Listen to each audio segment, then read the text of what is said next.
দুপুরবেলা পড়ে পড়ে ঘুমালাম। সন্ধেবেলা ওঠার পরে বর বললো একটু বাইরে চলো। মেয়ের কিছু কেনাকাটা ছিল স্কুলের, তো সেগুলোই কেনাকাটা করতে বেরিয়েছিলাম। তারপরে রাস্তার মধ্যে আসলো মুষলধারে বৃষ্টি, তার মধ্যে গেলাম পুরো ভিজে। যেহেতু ওভারব্রিজে ছিলাম সে কারণে আর কি কোনো রকম জায়গা ছিল না যে দাঁড়াবো, তো পুরো ভিজেই গেছিলাম প্রায়।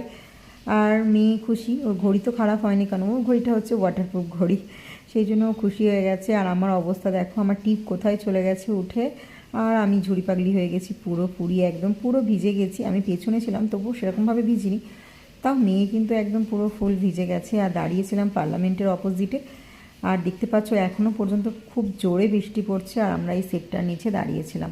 আর এখান থেকে একদম জঘন্য গন্ধ আসছিল, যার জন্য খুব বিরক্তকর লাগছিল। তার জন্য বললাম যে চলো ভিজে ভিজে বাড়িই চলে যাই, তো বাড়ি আর গেলাম না। বর বললো চলো পুরো হোসেন সাগরটা গোল করে ঘুরে নিই ভিজে, তারপরে বাড়ি যাব। তো বাড়ি আসার পরে দেখলাম এই যে আমার চুলের অবস্থা, দেখতে পাচ্ছ আমার অবস্থা পুরো ভিজে, একদম চান করে গেছি। আর এই যে দেখতে পাচ্ছ এটা বিনা এডিটের আমার ভিডিও, তো দেখতেই পাচ্ছ স্কিনের গ্লোটা, বৃষ্টির জল পড়লে না স্কিনের মধ্যে একটা আলাদাই গ্লো এসে যায় ভাই। এটা কিন্তু আমি বিশ্বাস করি, ছোট থেকেই বৃষ্টিতে ভিজতে ওই জন্য ভীষণ ভালোবাসতাম। দেখতে পাচ্ছ কোনো রকম মেকআপ টেকআপ কিছুই নেই, তো পুরো একদম ভিজে গেছি। এরপরে এসে আমার ব্যালকনিটা দেখছিলাম, গাছগুলো পুরোপুরি ভিজে গেছিলো, এখনও দেখতে পাচ্ছ জলে একদম পুরো ভরে আছে রাস্তা, আর জোরে এখনও বৃষ্টি পড়ছে।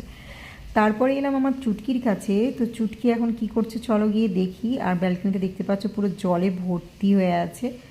তো চুটকি এই যে আমি যেমনভাবে গলা গলা ঘোরাই, ও এরম এরম করে গলাটা ঘোরাচ্ছিল, তো সেটাই ওকে নিয়ে আর কি মজা করছিলাম যে তুইও শিখেছিস এরকমভাবে গলা ঘোরাতে। তো এই হচ্ছে ব্যাপার। তো চলো ভিডিওটা কেমন লাগলো অবশ্যই কমেন্টে জানিও। বাই।